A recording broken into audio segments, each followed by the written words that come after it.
Hello friends, welcome to my legal code again. I am Ashu R Lavania. Indian polity and governance की जो series चल रही थी, जिसमें कि हम lecture wise one liner form में सारे चैप्टर्स को कवर अप कर रहे थे पीसीएस व सभी कॉम्पिटिटिव एग्जामिनेशंस के लिए। ठीक है, उसी में हम आगे की सीरीज करेंगे और आगे का जो चैप्टर है दैट इज 17वां चैप्टर है। अभी तक हम 16 चैप्टर्स कर चुके हैं। नहीं आपने देखे हैं तो जाइए आई बटन पर क्लिक कीजिए और सारे वीडियोस को देखिए बेटर अंडरस्टैंडिंग के लिए। आज हम इससे आगे डिस्कस करेंगे पार्लियामेंट के नोट 3 पर। लेकिन उससे पहले आप हमें फॉलो कर सकते हैं इंस्टाग्राम, फेसबुक, ट्विटर व टेलीग्राम पर। बस आपको सर्च करना है माई लीगल कोड और उसे सब्सक्राइब कीजिए। आप इस लेक्चर का पीडीएफ भी डाउनलोड कर सकते हैं टेलीग्राम से। आप डायरेक्टली कनेक्ट कर सकते हैं हमारी वेबसाइट के थ्रू, दैट इज www.mylegalcode.com। व किसी भी कंफ्यूजन के लिए 24/7 व्हाट्सएप, द नंबर इज 9990544440। तो चलिए शुरू करते हैं हम आज का टॉपिक।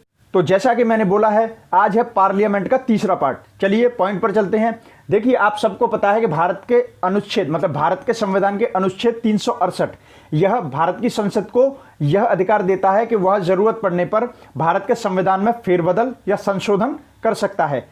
ऐसा क्यों होता है? क्योंकि देखिए, पार्लियामेंट जो है हमारे देश की सर्वोच्च विधायी शक्ति है, सर्वोच्च विधायी निकाय है। मतलब कि कानून बनाने का सर्वोच्च निकाय कौन सा है? भारत का संसद। और भारत के संसद को इसलिए भी यह अधिकार दिया गया है क्योंकि हमारा देश लोकतांत्रिक है और लोकतंत्र के आधार पर भारतीय संसद में जनता द्वारा डायरेक्ट चुनकर के प्रतिनिधि जाते हैं। तो लोकतांत्रिक व्यवस्था के आधार पर जनता के द्वारा चुने हुए प्रतिनिधियों को यह अधिकार दिया जाता है कि वह कलेक्टिव फॉर्म में मिलकर के भारत के संविधान में जरूरत पड़ने पर संशोधन कर सकें। सिंपल याद ये रखना है कि भारत के संविधान में संशोधन कौन कर सकता है? भारत की संसद। और यह किस अनुच्छेद में दिया गया है? 368। यहां पर छोटी सी बात मैं आपको और बता दूं कि यह जो प्रक्रिया है, मतलब भारत के संविधान में संशोधन करने की जो प्रक्रिया है, और आर्टिकल 368 भी बोल सकते हैं, यह दक्षिण अफ्रीका के संविधान से लिया गया था। इट वॉज टेकन और it was borrowed from the constitution of south Africa. Next देखिए, आपको मैंने पहले भी बताया है कि साल में कम से कम 2 सेशन पार्लियामेंट के होने चाहिए, संसद के 2 सेशन होने चाहिए। और उस हिसाब से अगर हम देखें तो 2 सेशंस के बीच में कम से कम कितने, मतलब 2 क्रमशः संसद के सेशन होते हैं, उनके बीच में कम से कम कितना इंटरवल होना चाहिए? 6 महीनों का। ठीक है, मैथमेटिकली आप समझ सकते हैं कि अगर साल में 2 बार होना है तो ऑटोमेटिक कम से कम 6 महीने का डिफरेंस होगा ही होगा। ठीक है, यहां से आगे बढ़ते हैं। देखिए, जब भी आपको पूछा जाए प्रेसिडेंट के बारे में तो हमेशा याद रखिएगा, प्रेसिडेंट संसद के किसी भी सदन का सदस्य नहीं होता है। सिंपल। ठीक है, और एक बात और याद रखिएगा कि जब भी आपसे कोई पूछता है कि पार्लियामेंट क्या है, आपसे कोई पूछता है कि सिंपली हमें यह बताइए मैथमेटिकल फॉर्म में, लॉजिकल फॉर्म में, कि पार्लियामेंट क्या होती है, संसद आप किसे कहेंगे? तो सिंपल, दोनों सदन प्लस भारत के राष्ट्रपति, लोकसभा प्लस राज्यसभा प्लस भारत के राष्ट्रपति, इन तीनों से मिलकर के बनती है संसद। यही इसकी डेफिनेशन है। नेक्स्ट देखिए, चाहे पार्लियामेंट की बात हो, चाहे राज्यों की विधानसभाओं की बात हो, राज्यों की विधानसभा में एमएलए बैठते हैं, पार्लियामेंट में एमपी बैठते हैं। लेकिन यहां पर उनके सदस्यों की बात चल रही है, दोनों के ही फॉर्म में, दोनों के ही अगर उसमें देखा जाए, बेस पर देखा जाए, चाहे विधानसभा हो चाहे संसद हो, अगर कोई भी सदस्य, उस सदन का कोई भी सदस्य कम से कम 60 दिन तक कंटिन्यूअस एब्सेंट रहता है, बिना इंफॉर्मेशन के, बिना इंफॉर्म किए एब्सेंट रहता है कम से कम 60 दिन तक, तो उसे टर्मिनेट कर दिया जाएगा। ठीक है, नेक्स्ट आगे बढ़ते हैं। देखिए, आपको पता होगा कि जो हमारे सांसद होते हैं, भारतीय संविधान के अनुसार हमारे सांसदों को कुछ विशेषाधिकार मिले हुए हैं। ठीक है, कुछ विशेषाधिकार और छूट मिली हुई है, यह भारतीय संविधान के अनुच्छेद 105 के आधार पर मिली हुई है। नेक्स्ट देखिए, जब भी संसद के ऑफिसर्स के बारे में आपसे कोई पूछता है तो ध्यान रखिएगा, लोकसभा के स्पीकर और डिप्टी स्पीकर, लोकसभा के सेक्रेटरी जनरल, ठीक है, जो महासचिव होते हैं, सेक्रेटरी जनरल लोकसभा के, और राज्यसभा के चेयरमैन। देखिए, ये सारे के सारे होते हैं भारत की संसद के ऑफिसर्स। ठीक है, और यहां पर मैं आपसे एक बात जानना चाहूंगा कि राज्यसभा के चेयरमैन इस समय कौन है, और उसके साथ एक लाइन में उनकी इंपॉर्टेंट इंफॉर्मेशन अगर आप मुझे दे सकते हैं तो कमेंट बॉक्स में करके बताइएगा इस वीडियो के बाद। चलिए अब आगे बढ़ते हैं। देखिए, जैसा कि हम पढ़ रहे थे कि 60 दिन तक लगातार विदाउट इंफॉर्मेशन कोई भी जनप्रतिनिधि अगर सदन में उपस्थित नहीं होता है तो वह डिस्क्वालीफाई हो जाता है। ऐसा एक बार हुआ भी है। तो यहां पर यही पूछा जा रहा है कि ऐसा कब हुआ था और किसके साथ हुआ था। देखिए, एक 2000 में पंजाब की तरफ से एक राज्यसभा के सदस्य थे, वह 60 दिन से ज्यादा विदाउट इंफॉर्मेशन एब्सेंट रहे। इसके बिहाफ पर उन्हें वहां से डिस्क्वालीफाई कर दिया गया। ठीक है, कहां के सदस्य थे? राज्यसभा के सदस्य थे। कहां से? पंजाब से। यह 2000 की बात है, याद रखिएगा, ये थोड़ी सी इंफॉर्मेशन के लिए वेरी इंपॉर्टेंट। देखिए एक बात और, एक विशेषाधिकार प्रस्ताव अगर किसी भी मिनिस्टर के खिलाफ लाना है तो कब लाया जा सकता है? ये तभी लाया जा सकता है जब कोई भी फैक्ट, वह पर्टिकुलर मिनिस्टर, पर्टिकुलर मंत्री जो है कोई भी फैक्ट के साथ छेड़छाड़ करता है या तोड़ मरोड़ कर पेश करता है। ऐसे केस में विशेषाधिकार प्रस्ताव उनके खिलाफ लगाया जा सकता है। नेक्स्ट जब हम बात करेंगे, देखिए अगर हम बात करते हैं कि लोकसभा और राज्यसभा के चुनाव में वोट देने का अधिकार किसको है? देखिए elected members of lower house of the state legislature, जो विधानसभा होती है, मतलब कि राज्य की विधानसभा होती है, उसके सदस्यों को लोकसभा व राज्यसभा के इलेक्शंस में वोट देने का अधिकार है। ठीक है, नेक्स्ट देखिए फेडरल पार्लियामेंट की जब भी बात करते हैं, संघीय संसद, जो फेडरल पार्लियामेंट से कंफ्यूज मत होइएगा, संसद की बात चल रही है यहां पर। ठीक है, तो जो हमारी पार्लियामेंट है वह किसी भी राज्य सूची से संबंधित किसी भी विषय पर कानून बना सकती है, लेकिन कब? टू इंप्लीमेंट इंटरनेशनल एग्रीमेंट्स, अगर कोई अंतर्राष्ट्रीय समझौते हो रहे हो तब। राज्य की सहमति से भी कर सकती है, अगर मान लीजिए आपातकाल लगा हुआ है तब कर सकती है, और नेशनल इंटरेस्ट मतलब कि राष्ट्रीय हित में कोई फैसला लेना है और राज्य की विधानसभा मतलब कि पर्टिकुलर स्टेट की जो लेजिस्लेटिव असेंबली है वह इसके लिए 2/3 बहुमत से मंजूरी दे देती है तब। ये चारों पॉइंट याद रखिएगा। इन केसेस में संसद किसी भी राज्य सूची के विषय में फेरबदल कर सकती है या कानून बना सकती है। और एक बात याद रखिएगा, आपको पता होगा कि हमारे कुछ संसद में कहें तो संसद में सदनों में कुछ नॉमिनेटेड मेंबर्स होते हैं, तो याद रखिएगा नॉमिनेट मेंबर्स को भी यूनियन मिनिस्टर बनाया जा सकता है, उन पर कोई भी संवैधानिक रोक टोक नहीं है। देखिए भारतीय संसद के पास एक अधिकार होता है कि वह संपूर्ण देश में कहीं पर भी अगर अंतर्राष्ट्रीय संधियों का कोई मामला है तो उसमें पूरे समस्त भारत में कहीं पर भी कोई कानून बना सकती है हमारी भारतीय संसद, अगर वह अंतर्राष्ट्रीय संधियों से संबंधित है, और इसके लिए उसे उस पर्टिकुलर स्टेट की मंजूरी लेने की जरूरत नहीं है। याद रखिएगा। नेक्स्ट 0R, ये आपने बहुत सुना होगा, शून्यकाल, इसे बोलते हैं शून्यकाल। ध्यान रखिएगा कि हमारे जो संसदीय पद्धति है, भारत की संसदीय पद्धति मतलब कि इंडियन पार्लियामेंट्री सिस्टम में जो 0R है वह भारत के द्वारा ही दिया हुआ एक मैकेनिज्म है, यह कहीं बाहर से नहीं लिया गया है। तो शून्यकाल भारतीय संसद व्यवस्था में किसकी देन है? स्वयं भारत की। आगे बढ़ते हैं। देखिए भारतीय संविधान का अनुच्छेद 248, आपको मैंने पहले ही बताया है कि अनुसूची 7 शेड्यूल 7 में हमारे डिस्ट्रीब्यूशन ऑफ पावर्स की बात कही गई है, केंद्र और राज्यों के बीच शक्तियों का वितरण। इसमें 3 लिस्ट दी गई हैं, संघ सूची, राज्य सूची और कॉन्करेंट लिस्ट मतलब कि समवर्ती सूची। ठीक है, अब इन तीनों ही कोई ऐसा विषय आ जाता है कि इन तीनों ही लिस्ट में नहीं है और उससे रिलेटेड कानून बनाना है, तो ऐसे केस में ऑटोमेटिक यह पावर केंद्र सरकार के हाथ में चली जाती है। इसे बोलते हैं रेजिडुअल लेजिस्लेटिव पावर्स मतलब कि अवशिष्ट शक्तियां। ठीक है, यह आर्टिकल 248 में है, यह याद रखिएगा। नेक्स्ट आपको एक और बात बताता हूं कि देखिए लोकसभा और राज्यसभा में एक बेसिक डिफरेंस क्या होता है। बेसिक डिफरेंस ये होता है कि लोकसभा का इलेक्शन कोई भी पूरे भारत से कहीं से भी किसी भी स्टेट से लड़ सकता है, लेकिन जनरली यह माना जाता है कि राज्यसभा के लिए जिसको भी इलेक्शन लड़ना है वह अपने उस स्टेट का रेजिडेंट होना चाहिए। क्या होना चाहिए? रेजिडेंट। याद रखिएगा, रेजिडेंट मतलब वहां का निवासी होना चाहिए। नेक्स्ट आपने देखा होगा कि जब स्पीकर, कभी कभी क्या होता है कि लोकसभा में कोई बोल रहा है तो स्पीकर जी उसे रोकते हैं, दूसरे को बोलने के लिए बोलते हैं कि आप बोल सकते हैं, आप चुप हो जाइए। इसे यील्डिंग द फ्लोर का कॉन्सेप्ट कहते हैं। क्या बोलते हैं? यील्डिंग द फ्लोर का कॉन्सेप्ट कहते हैं। ठीक है, नेक्स्ट होता है 0R, जो अभी हम बात कर रहे थे शून्यकाल की। यह अधिकतम 1 घंटे का हो सकता है, दोपहर के 12 बजे से लेकर के दोपहर के 1 बजे तक। ठीक है, यह टाइम होता है 0R का, और यह अधिकतम 1 घंटे के लिए हो सकता है। और 0R जो बनाया गया भारत के पॉलिटिक्स में मतलब कि भारत की राजनीतिक व्यवस्था में शून्यकाल जो बनाया गया था, इसको क्वेश्चन आंसर सेशन भी बोलते हैं। मतलब कि इसमें प्रश्नकाल होता है, इसमें प्रश्न पूछे जाते हैं, आंसर दिया जाता है। ठीक है, इसे क्वेश्चन आंसर सेशन भी बोलते हैं। नेक्स्ट आर्टिकल 253 मतलब कि अनुच्छेद 253, यह किससे संबंधित होता है? देखिए भारतीय संविधान ने आर्टिकल 253 अनुच्छेद 253 के अकॉर्डिंग यह शक्ति प्रदान की हुई है संसद को कि वह किसी भी स्टेट लिस्ट मतलब राज्य सूची के किसी भी विषय पर कानून बना सकती है संसद, अगर वह किससे संबंधित है, वह अंतर्राष्ट्रीय समझौतों से संबंधित है तो। ठीक है, नेक्स्ट आपको पता होगा मनी बिल, वित्त विधेयक सिर्फ लोकसभा में टेबल किया जाता है। ये मैं आपको पहले भी बता चुका हूं, एक बार और रिवाइज करा दिया। लेकिन यहां पर बात यह है कि मान लीजिए मनी बिल, वित्त विधेयक लोकसभा से पास होकर के बिल्कुल जनरली एक प्रोसीजर को फॉलो करते हुए राज्यसभा में गया, लेकिन राज्यसभा ने 14 दिन तक उस पर कोई भी संज्ञान नहीं लिया, पास नहीं किया या वापस नहीं लौटाया, तो वह ऑटोमेटिक पास मान लिया जाएगा। ठीक है, इस बात को याद रखिएगा। और एक बात और याद रखिएगा कि कोई भी बिल, जब आपको पता होगा कि जब कोई ऐसा बिल होता है कि जिस पर सहमति नहीं बन पाती है, तो एक ज्वाइंट सिटिंग होती है, मतलब कि संयुक्त अधिवेशन होता है संसद के दोनों सदनों का। अगर संयुक्त अधिवेशन हो रहा है, संसद के दोनों सदनों का संयुक्त ज्वाइंट सिटिंग बुलाई गई है और उसमें ऐसा बिल रखा जाता है, तो वह कब पास माना जाएगा?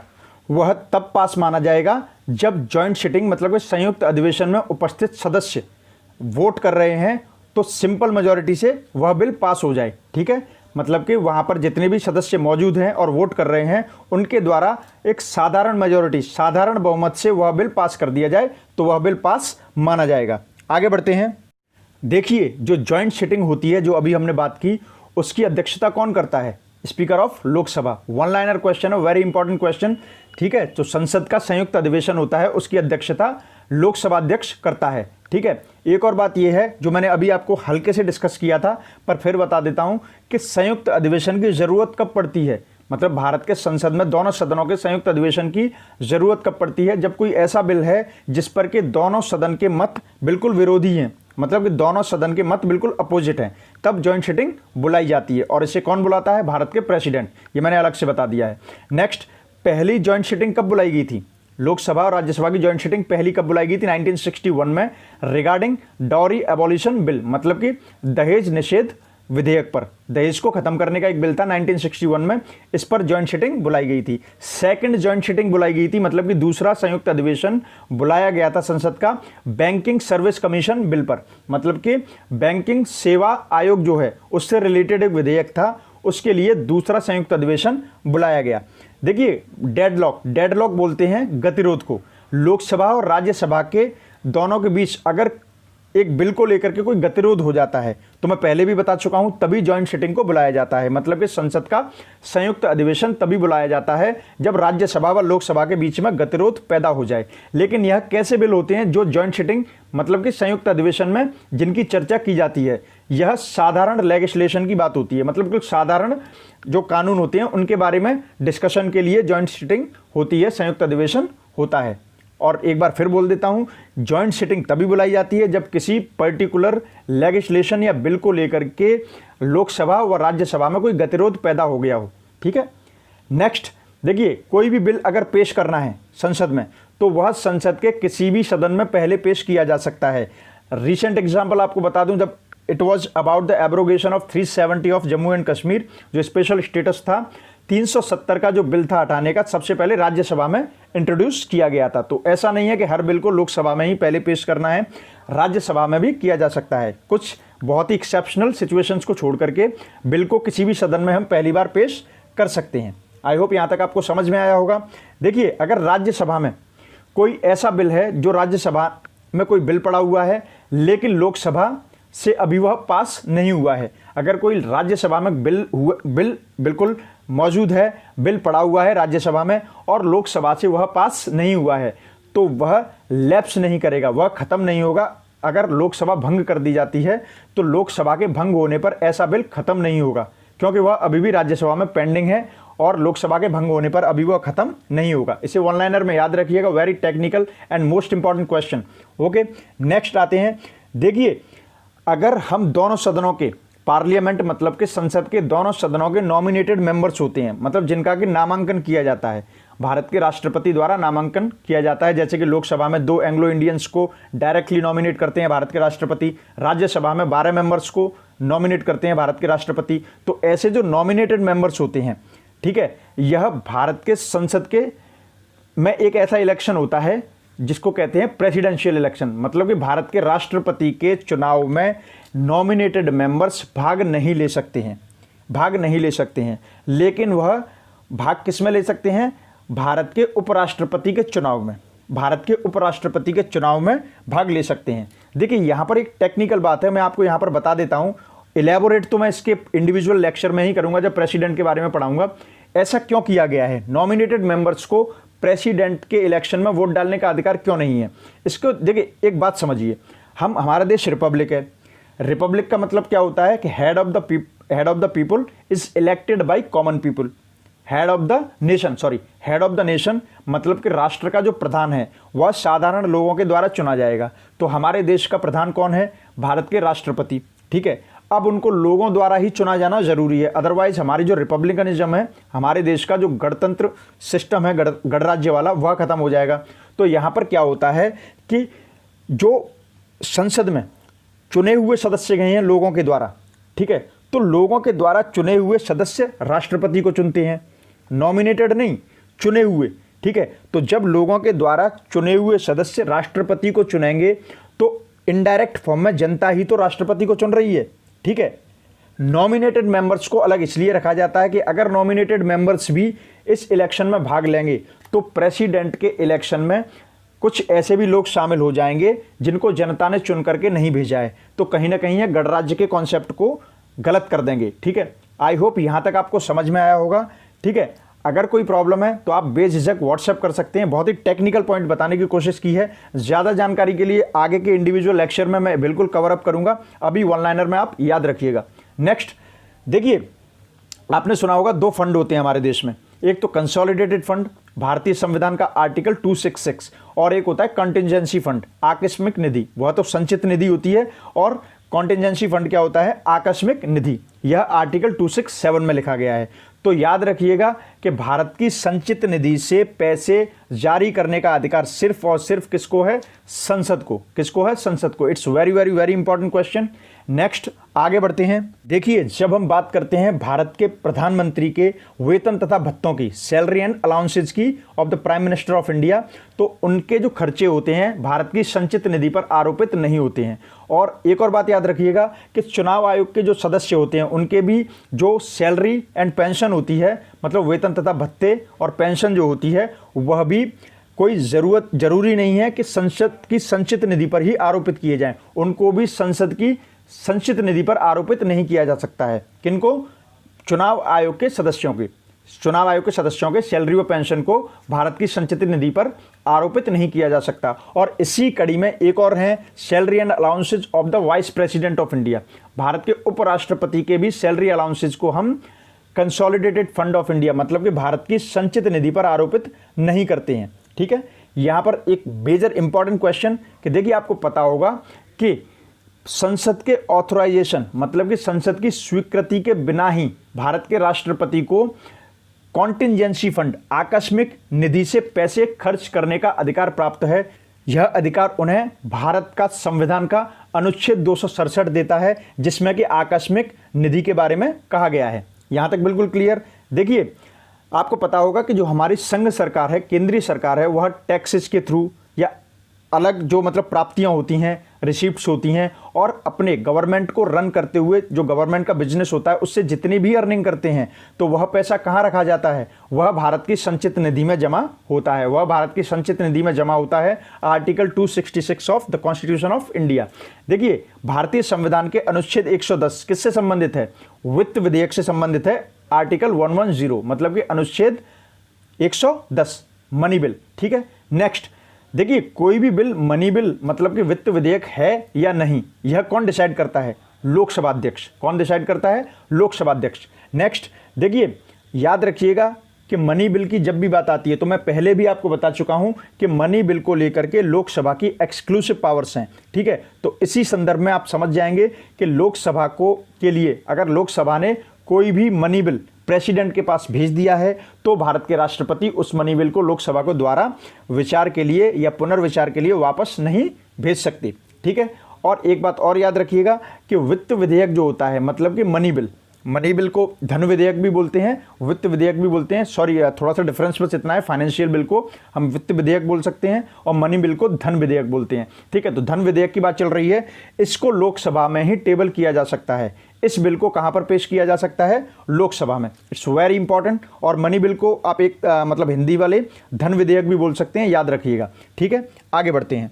देखिए, आपने एक डिपार्टमेंट सुना होगा जिसको कहते हैं डिपार्टमेंट ऑफ इकोनॉमिक अफेयर्स। यह किसके लिए उत्तरदायी होता है? यह भारत के केंद्रीय बजट को बनाने और प्रस्तुत करने के लिए उत्तरदायी होता है, याद रखिएगा। देखिए, अगर एनुअल यूनियन बजट मतलब कि वार्षिक केंद्रीय बजट जो होता है, अगर वह लोकसभा में पास नहीं होता है तो इस सिचुएशन में भारत के प्रधानमंत्री अपनी मंत्रिपरिषद के साथ रेजिग्नेशन यानी कि त्यागपत्र देते हैं। इकोनॉमिक सर्वे, आपने सुना होगा, इकोनॉमिक सर्वे पर काफ़ी रिपोर्ट्स निकलती हैं। याद रखिएगा कि हर साल संसद के द्वारा इकोनॉमिक सर्वे, इसे बोलते हैं आर्थिक समीक्षा, क्या बोलते हैं? आर्थिक समीक्षा पेश की जाती है। या किससे पहले पेश की जाती है? जब उस साल का बजट आने से पहले आर्थिक समीक्षा संसद के द्वारा पेश की जाती है प्रतिवर्ष। ठीक है, economic survey is presented in the parliament every year before presentation of the budget for the coming year. Next, votes on account, very technical term.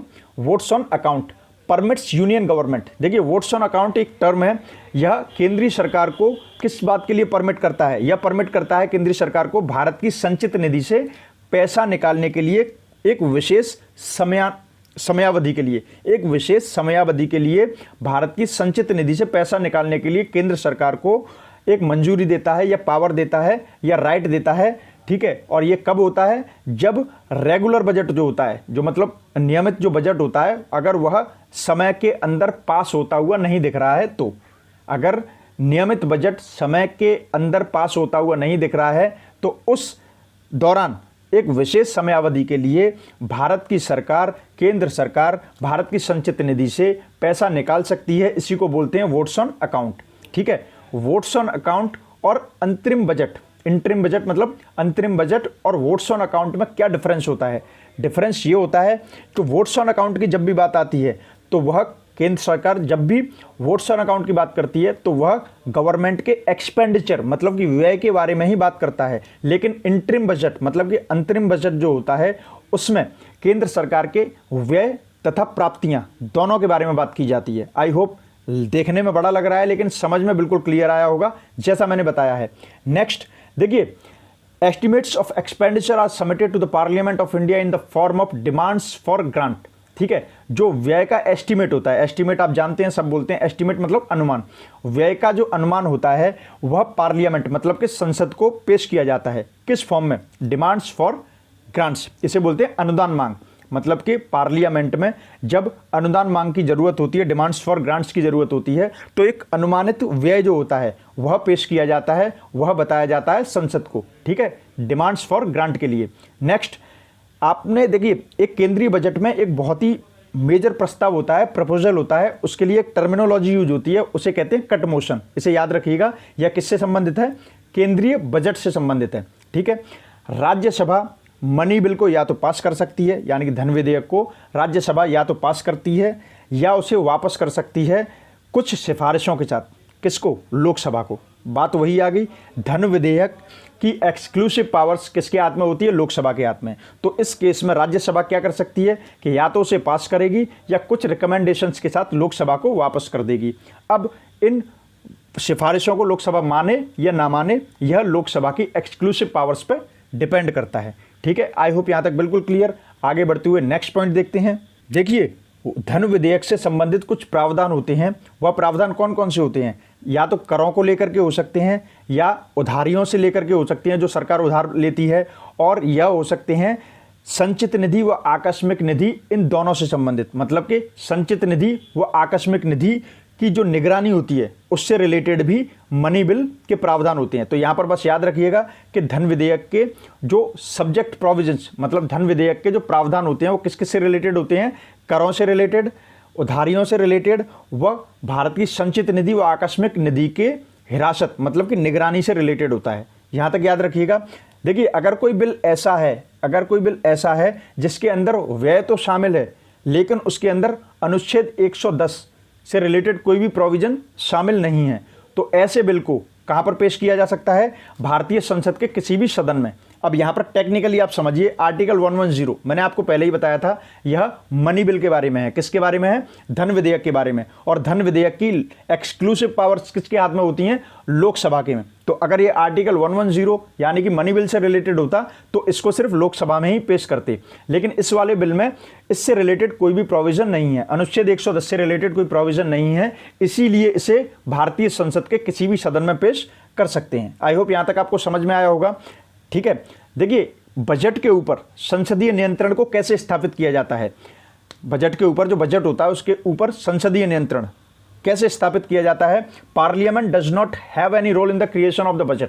पहली बात तो बजट को बनाने में पार्लियामेंट का कोई रोल नहीं होता, ठीक है। और दूसरी बात याद रखिएगा कि पार्लियामेंट को कोई पावर नहीं होती है कि वो कोई नया टैक्स लगा दे, जनता पर कोई नया टैक्स लगा दे या किसी भी टैक्स को इंक्रीज कर दे, जब तक कि वह भारत के राष्ट्रपति की रिकमेंडेशन नहीं ले लेता है या भारत के राष्ट्रपति की मंजूरी नहीं ले लेते हैं। उससे पहले संसद कोई भी टैक्स ना लगा सकती है, नया टैक्स, और ना किसी भी टैक्स को इंक्रीज कर सकती है। आई होप आपको समझ में आया होगा।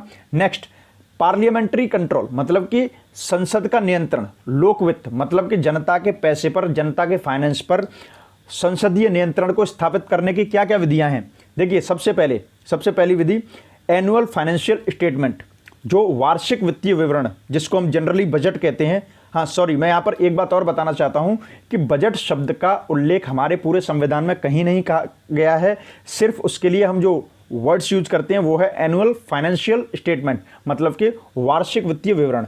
तो यहाँ पर हम बात कर रहे थे, कम टू द पॉइंट, वार्षिक वित्तीय विवरण को पार्लियामेंट के सामने रख करके हम पब्लिक फाइनेंस को संसदीय नियंत्रण में ला सकते हैं।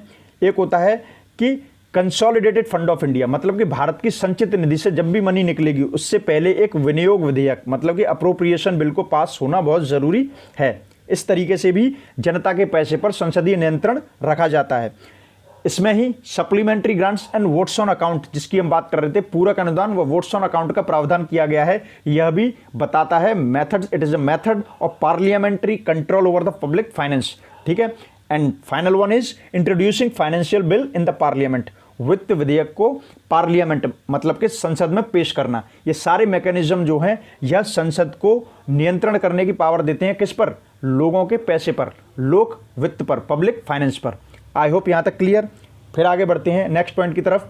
देखिए, ये जो पॉइंट है it's very important point for all the examination. सारी प्रतियोगी परीक्षाएं, एंट्रेंस एग्जामिनेशंस, सब में यह पॉइंट बहुत जरूरी है। याद रखिएगा, वन लाइनर में आपको पता होगा कि 1989 में 61वां संविधान संशोधन आया था, जिसके द्वारा 18 साल की उम्र प्राप्त करते ही इंसान वयस्क हो जाता है। इसे लीगल एज कर दिया गया। ठीक है, 18 वर्ष की उम्र, किसके द्वारा? 61st कॉन्स्टिट्यूशनल अमेंडमेंट एक्ट 1989, 61वां संविधान संशोधन 1989। ठीक है। इसके बाद में देखिए, आपको पता होगा कि भारत की संसद कुछ एमपीज को लेकर के एक सलाहकार समिति बनाती है, जो रेलवे जोन्स मतलब कि रेलवे क्षेत्रों के बारे में सलाह देती है। यह किसके द्वारा समिति बनाई जाती है?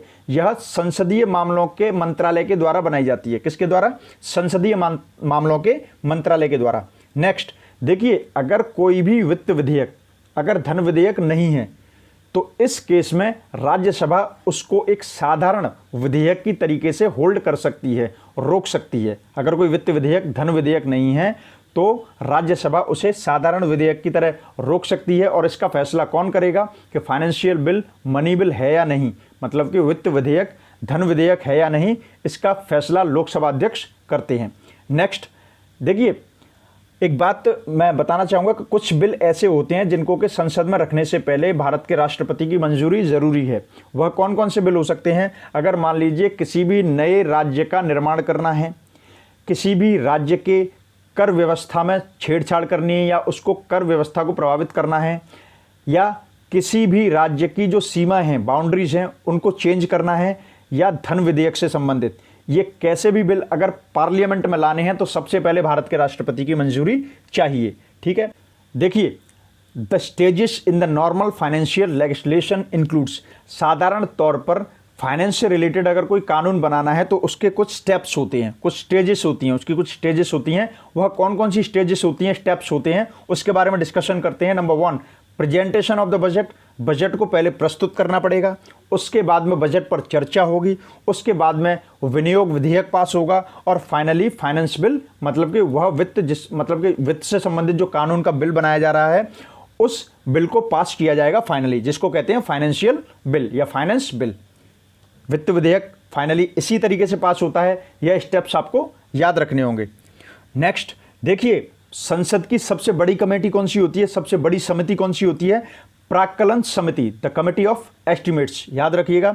Next, with reference to Indian polity national development council NDC is constituted of. देखिए, नेशनल डेवलपमेंट काउंसिल के बारे में आपने सुना होगा, यह एक एक्स्ट्रा या अनकॉन्स्टिट्यूशनल बॉडी है, ठीक है, मतलब कि इसका संविधान में जिक्र नहीं है, लेकिन भारत के सिस्टम में, सरकारी सिस्टम जो होता है, विकास, भारत की विकास की जो अवधारणा है देश को लेकर के, उसमें यह बहुत बड़ा मेजर रोल निभाती है। तो यहाँ पर सवाल यह है कि भारतीय राज्य व्यवस्था में एनडीसी, जो नेशनल डेवलपमेंट काउंसिल, जिसको बोलते हैं राष्ट्रीय विकास परिषद, इसका गठन जब किया जाता है, गठन का मेरा मतलब है यहाँ पर कि इसमें किन किन सदस्यों से मिला करके इसे बनाया जाता है, वह सदस्य कौन कौन से हैं? यूनियन कैबिनेट मेंबर्स, पहली बात तो केंद्रीय मंत्रिमंडल के जो सदस्य होते हैं, जिसमें कि वित्त मंत्री भी होना चाहिए। इसके अलावा सारे राज्यों के चीफ मिनिस्टर्स, मतलब कि सारे राज्यों के मुख्यमंत्री, और केंद्र शासित प्रदेशों के मुख्यमंत्री या प्रशासक, उपराज्यपाल या प्रशासक।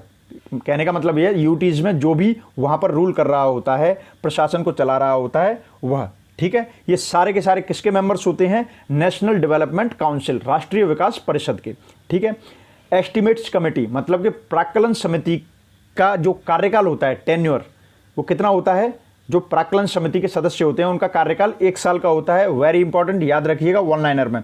Next, parliamentary control over public expenditure, मतलब कि लोगों के पैसे का जो व्यय होता है उस पर संसद कैसे नियंत्रण बनाती है। ऐसे कौन कौन से टूल्स हैं जिनके द्वारा संसद पब्लिक के एक्सपेंडिचर पर, मतलब कि पब्लिक के पैसे पर निगरानी बना के रख सकती है? नंबर 1, पब्लिक अकाउंट्स कमेटी, इसे बोलते हैं लोक लेखा समिति। और यहाँ पर एक बात बताना चाहूँगा कि इस समिति का जो चेयरमैन होता है वह विपक्षी दल का होता है। किसका होता है? विपक्षी दल का, ठीक है। तो public accounts committee, estimates committee, committee on public undertakings, इसको बोलते हैं सार्वजनिक उपक्रम, मतलब कि सरकारी जो उपक्रम होते हैं उन पर जो कमेटी होती है। ये 3 कमेटी हैं, ये तीनों की तीनों मिलकर के इनके माध्यम से पब्लिक के पैसे पर पूरा ध्यान रखा जाता है संसद के द्वारा। ये संसद के टूल हैं जिसके के द्वारा पब्लिक के पैसे पर निगरानी बनाई रखी जा सकती है। आई होप इतने अच्छे से बताया, आपको समझ में आ गया होगा। नेक्स्ट याद रखिएगा कि देखिए, संसद की एक स्टैंडिंग कमेटी होती है, उसमें लोकसभा और राज्यसभा के सदस्य लिए जाते हैं, लेकिन याद रखिएगा कि इसमें लोकसभा और राज्यसभा के जो सदस्य हैं वह 2:1, 2:1 के रेशियो में ही, के अनुपात में ही यहाँ पर सदस्यों की संख्या रह सकती है। मतलब कि लोकसभा के मेंबर्स ज़्यादा रहेंगे और जस्ट उनके आधे मेंबर्स रहेंगे राज्यसभा के। आई होप यहाँ तक क्लियर। नेक्स्ट देखिए, एक कॉलिंग अटेंशन का एक प्रोविजन है, एक व्यवस्था है जिसको कि कॉलिंग अटेंशन बोलते हैं। अगर कॉलिंग अटेंशन का नोटिस दे दिया जाता है तो यह ऑटोमेटिकली स्थगन प्रस्ताव जो होता है, स्थगित करने वाला जो प्रस्ताव होता है, उसको रेस्ट्रिक्ट कर देता है, रोक देता है, ठीक है। तो कॉलिंग अटेंशन नोटिस किसको रोक देता है? एडजॉर्नमेंट मोशन, मतलब कि स्थगन प्रस्ताव को, ठीक है। Next, correct points about the starred question are. देखिए, स्टार्ट क्वेश्चन, ऐसे क्वेश्चंस, मतलब ये पार्लियामेंट से रिलेटेड बात चल रही है, वहीं की टर्मिनोलॉजी है, वहीं की शब्दावली है। वहाँ पर एक शब्दावली है जिसको बोलते हैं स्टार्ट क्वेश्चन, ठीक है। यह क्वेश्चन कैसा होता है? मतलब ये वो क्वेश्चंस होते हैं जिनके के आंसर मौखिक रूप से, मतलब कि बिना लिखे पढ़े दिए जाते हैं, मुँह से ही बोल करके दिए जाते हैं, और इसमें पूरक प्रश्न, मतलब कि सप्लीमेंट्री क्वेश्चंस भी पूछे जा सकते हैं, ठीक है। यहाँ तक बिल्कुल क्लियर। नेक्स्ट पॉइंट की तरफ बढ़ते हैं। देखिए, जो स्थगन प्रस्ताव होता है, मतलब भारत की संसदीय व्यवस्था में जो स्थगन प्रस्ताव लाया गया है, उसका जो मेन पर्पस क्या होता है? उसका मेन पर्पस होता है कि एक ऐसे डिस्कशन को अलाउ करना, वहाँ से एक ऐसा डिस्कशन अलाउ होता है, मतलब कि वहाँ पर जो पब्लिक इंपॉर्टेंस, जो अर्जेंट पब्लिक इंपॉर्टेंस, मतलब कि जनता के हित के जो अर्जेंट क्वेश्चंस होते हैं उन पर डिस्कशन स्टार्ट किया जाता है स्थगन प्रस्ताव के द्वारा।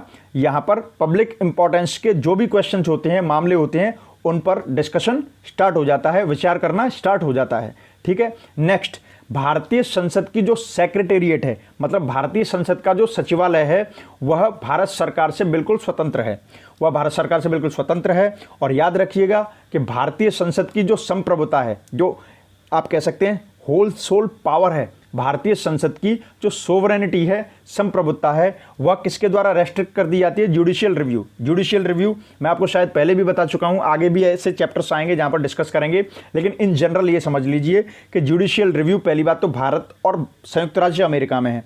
दूसरी बात, जुडिशियल रिव्यू वो होता है कि मान लीजिए यहाँ की जो सबसे सुप्रीम बॉडीज होती हैं कानून बनाने वाली, अगर वो कोई ऐसा कानून बना देती हैं जो कि बाद में सुप्रीम कोर्ट के द्वारा इंटरप्रेट करने में पता चलता है कि वह किसी भी तरीके से लोगों के अधिकारों को, मौलिक अधिकारों को अगर हनन कर रही हैं, वायलेट कर रही हैं, तो ऐसे बनाए हुए कानून को कोर्ट बिल्कुल निरस्त कर सकती है। इसी को कहते हैं जुडिशियल रिव्यू की पावर। जुडिशियल रिव्यू की पावर इसी को कहते हैं कि सुप्रीम बॉडी जो कि कानून बनाती है, जिसकी सुप्रीम बॉडी होती है, अगर वो कोई कानून भी बना दे लेकिन वह भारतीय संविधान के दायरे से बाहर हो, लोगों के अधिकारों को वायलेट कर रही हो, तो कोर्ट को यानी कि न्यायपालिका को अधिकार होता है कि वह उसको रिजेक्ट कर देगी। और यह कहाँ पर है? भारत और संयुक्त राज्य अमेरिका में यह प्रावधान लागू है। इवन हमने भी जुडिशियल रिव्यू का कॉन्सेप्ट कहाँ से लिया था?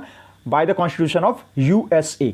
Very important. नेक्स्ट, भारतीय संसद की गोल्डन जुबली कब सेलिब्रेट की गई थी? 13 मई 2002। और याद रखिएगा कि 1925 में केंद्रीय लेजिस्लेटिव असेंबली, जो केंद्रीय विधायिका की जो असेंबली थी, उसमें कौन से राष्ट्रवादी लीडर थे जो स्पीकर चुने गए थे 1925 में? उनका नाम था विट्ठल भाई पटेल। एक बात और याद रखिएगा कि लोक लेखा समिति के चेयरमैन को कौन अपॉइंट करता है? लोकसभा के अध्यक्ष।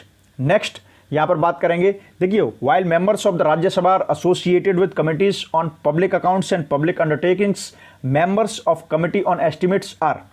देखिए यहां पर सीधी बात है कि लोक लेखा समिति, पब्लिक अंडरटेकिंग्स मतलब कि सार्वजनिक उपक्रम की जो समितियां होती हैं, इनमें राज्यसभा से संबंधित सदस्य लिए जाते हैं। लेकिन वहीं पर जब हम बात करते हैं प्राक्कलन समिति की, तो प्राक्कलन समिति में जो सदस्य होते हैं, वेरी इंपॉर्टेंट याद रखिएगा, प्राक्कलन समिति में सारे के सारे सदस्य 100% मेंबर्स लोकसभा से लिए जाते हैं। कहां से लिए जाते हैं? लोकसभा से। इसमें कोई भी सदस्य राज्यसभा का नहीं होता है। चलिए आगे बढ़ते हैं। मिनिस्ट्री ऑफ पार्लियामेंट्री अफेयर्स, देखिए संसदीय मामलों की जो मंत्रालय होता है, संसदीय मामलों का जो मंत्रालय होता है, वह किसके डायरेक्शन में काम करता है? वह संसदीय मामलों की जो कैबिनेट कमेटी होती है, कैबिनेट समिति होती है, संसदीय मामलों पर जो कैबिनेट समिति होती है, उसके डायरेक्शन पर ओवरऑल काम करता है। कौन? भारतीय संसदीय मामलों का जो मंत्रालय होता है वो।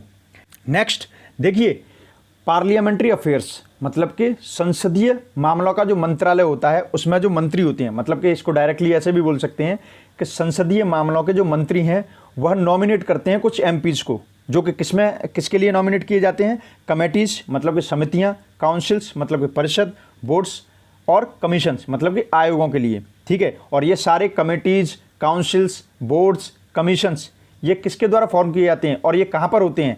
यह भारत सरकार की अलग अलग मंत्रालयों में, भारत सरकार के अलग अलग मंत्रालयों में अपॉइंट होने वाले कमेटीज होती हैं, काउंसिल्स होती हैं, बोर्ड्स और कमीशंस होते हैं, जिनके लिए एमपीज को कौन नॉमिनेट करता है?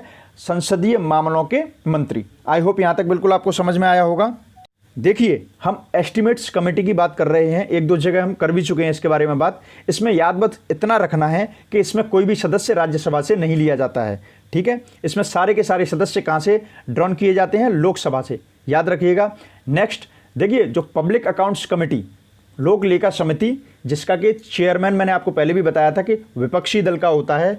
ठीक है, तो पब्लिक अकाउंट्स कमेटी अपनी रिपोर्ट को किसे प्रेजेंट करता है? संसद में लोकसभा के स्पीकर को। ठीक है, याद रखिएगा। और जो पब्लिक अकाउंट्स कमेटी होती है मतलब कि लोक लेखा समिति होती है, उसका काम क्या होता है संसद में?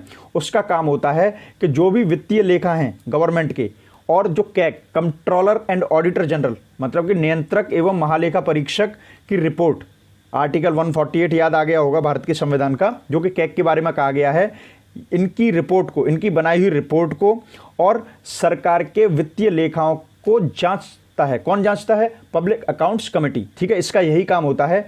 और देखिए, कैग वगैरह जो कुछ स्पेशल ऑफिसर्स हैं, इसके बारे में मैं इंडिविजुअल लेक्चर्स में बताऊंगा इनका क्या क्या काम होता है। बस यहाँ पर यही याद रखिएगा कि पब्लिक अकाउंट्स कमेटी का जो काम होता है वह क्या होता है? सरकार के वित्तीय लेखाओं की जांच करना और कैग की रिपोर्ट को एग्जामिन करना। ठीक है, नेक्स्ट, जो लोक लेखा समिति होती है उसमें टोटल होते हैं मेंबर्स 22 मेंबर्स इन टोटल, जिसमें से 15 लोकसभा से होते हैं और 7 राज्यसभा से होते हैं, याद रखिएगा। नेक्स्ट देखिए, पार्लियामेंट की जो कमेटी होती है, संसद की एक समिति होती है, जो हम बात कर रहे हैं लोक लेखा समिति मतलब कि पब्लिक अकाउंट्स कमेटी, ये क्या करती है, यह ताक में रहती है, मतलब कि स्क्रूटिनाइजेशन का मतलब होता है ताकना। यह ताक में रहती है कि किसी भी तरीके से सरकार के अप्रोप्रिएशन मतलब कि विनियोग और जो वित्तीय लेखा हैं उनको ढंग से जांचा जाए और उनमें कोई भी कमी निकाली जाए, जिससे सरकार को किसी भी तरीके से जनता के सामने दिखाया जाए कि अगर सरकार ने किसी भी तरीके से गलत किया है तो, ठीक है। तो यहाँ पर याद रखिएगा कि पब्लिक अकाउंट्स कमेटी जो लोक लेखा समिति है वह ताक में रहती है कि किसी भी तरीके से सरकार की जो विनियोग विधेयक, जो विनियोग लेखा होते हैं वह वित्तीय लेखा होते हैं, उनमें कोई कमी सामने आए और उसको उजागर किया जाए, ठीक है। तो यहाँ तक याद रखिएगा। नेक्स्ट, लोक लेखा समिति का जो चेयरमैन होता है उसको कौन नॉमिनेट करता है, लोकसभा के स्पीकर, ठीक है। इससे आगे बढ़ते हैं। लोक लेखा समिति एक फाइनेंशियल कमेटी है, मतलब कि एक वित्तीय समिति है। और इसके अलावा जो याचिकाओं की समिति होती है, कमिटी ऑन पेटिशंस, यह एक फंक्शनल कमेटी होती है, मतलब कि कार्यात्मक समिति होती है।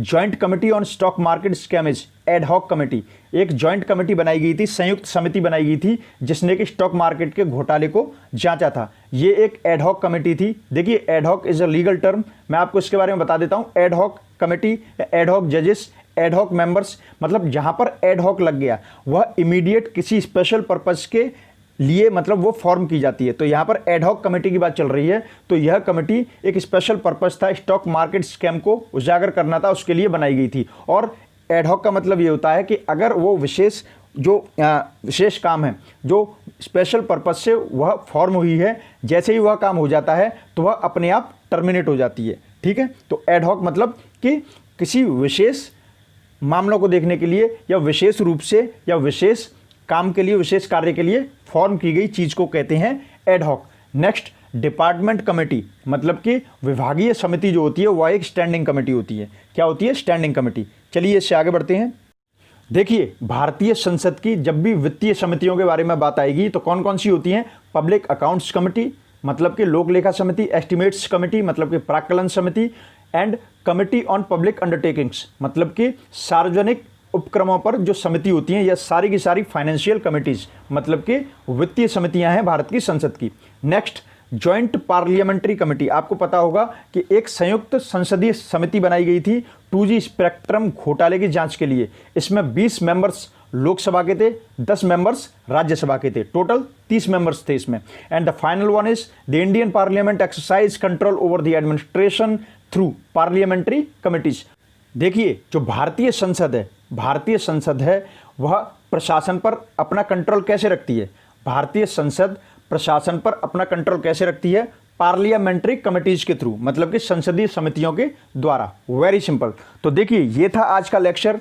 जो भी मैंने बताया आपको, आज का लेक्चर था 17th, और यह लेक्चर काफी इंपॉर्टेंट है। पीछे के लेक्चर्स आपने 16 नहीं देखे हैं, just go to the I button, click on them and go for all the videos. It will help for the better understanding. यहां तक आपको बिल्कुल समझ में आया होगा। अगला चैप्टर 18th मैं जल्दी ही अपलोड करूंगा। तब तक आप वीडियोस को लाइक कीजिए, कमेंट कीजिए, वो शेयर जरूर कीजिए, जिससे कि ज़्यादा से ज़्यादा लोगों को इसका लाभ मिले।